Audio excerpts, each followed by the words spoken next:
Many of us in the delegation are here in South Korea for the very first time. And thank you for listening to us patiently. Thank you for the warm welcome.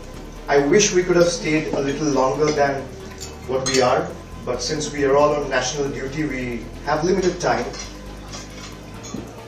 Just to add to what my colleagues have stated, the 22nd of April Pahalgam terror attack is no more a matter of India's national security. It has turned out to be a global imperative now.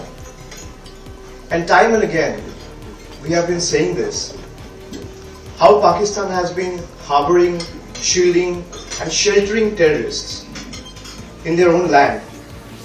Right from the time both India and Pakistan has gained independence at an interval of a day, at the same time, precisely. And if you look at the trajectory of Indian economy and Pakistan's economy, there is a hell and heaven difference.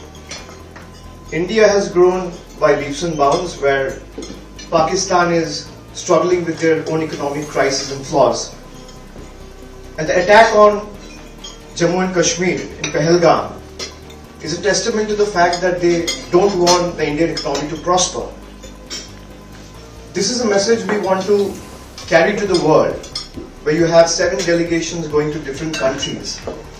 And we want to tell this to you, everyone, with all humility and grace, that any support to Pakistan is a support to terror organization. And when the terror attack was carried out this year, on the 22nd of April, we actually expected Pakistan to do justice and bring the perpetrators to book. Either you bring justice to them, or justice needs to be done to them.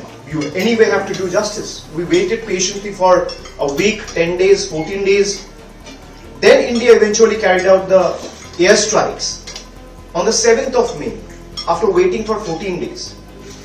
Why I'm mentioning about the airstrike? Because the airstrikes were so precise. It was carried out with so much of precision.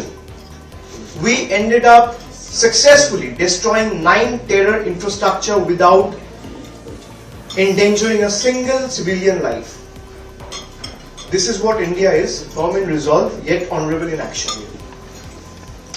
I come from a land where we have a special bond with every Koreans living in South Korea. I come from the land of Rabindranath Tagore.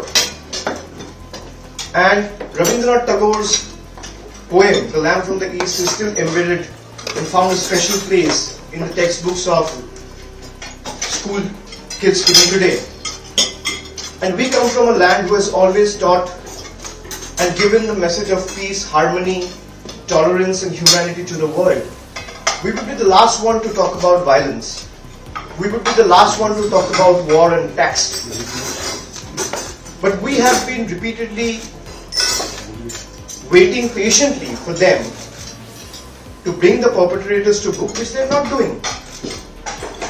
Now our stance from the very first day has been clear. You fire, we fire. You stop, we stop.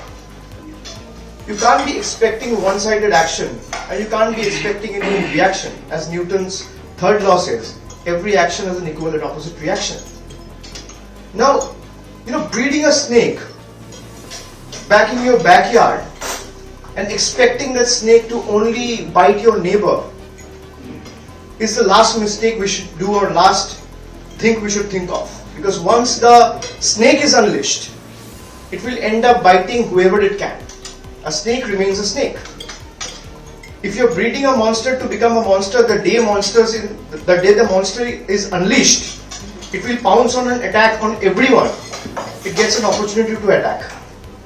So we need to be very careful and mindful of how Pakistan has been harboring terrorism, harboring terrorists from 9/11 to 26/11 in Mumbai, to Pahalgam, to Pathankot, to Uri, repeatedly one after one terror attacks.